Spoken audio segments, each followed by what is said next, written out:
کسی نے پوچھا ہے کہ مرحومین کے نام سے فطرہ دینا جائز ہے یا نہیں؟ ہم عرصہ دراز سے دیتے آئے ہیں، جاری رکھیں یا چھوڑ دیں؟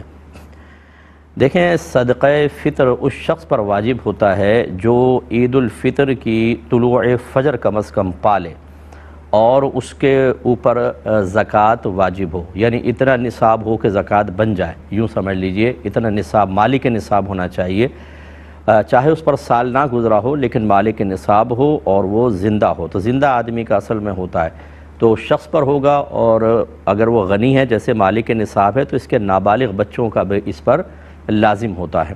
باقی ہر بالغ اپنے گھر کا خود حساب کرے، لیکن زندہ پر ہوتا ہے۔ جو اس سے پہلے وفات پا گئے ان کے لیے صدقہ فطر نہیں ہے۔ تو جب ان پر واجب نہیں ہے لیکن آپ ان کی طرف سے ادا کر رہے ہیں تو یہ ان کے حق میں نفلی صدقہ شمار ہوگا۔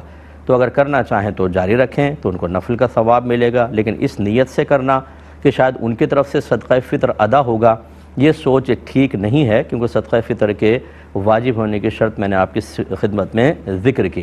تو آپ ویسے جاری رکھیں، کوئی بات نہیں، لیکن میرا مشورہ یہ ہوگا کہ اس سے ہٹ کر آپ ان کے لیے صدقات نافلہ دیں، کیونکہ آپ کو میں نے مسئلہ بتا دیا، ہو سکتا ہے آپ اپنے بچوں کو بتا دیں، وہ اپنے بچوں کو بتائیں نہ بتائیں۔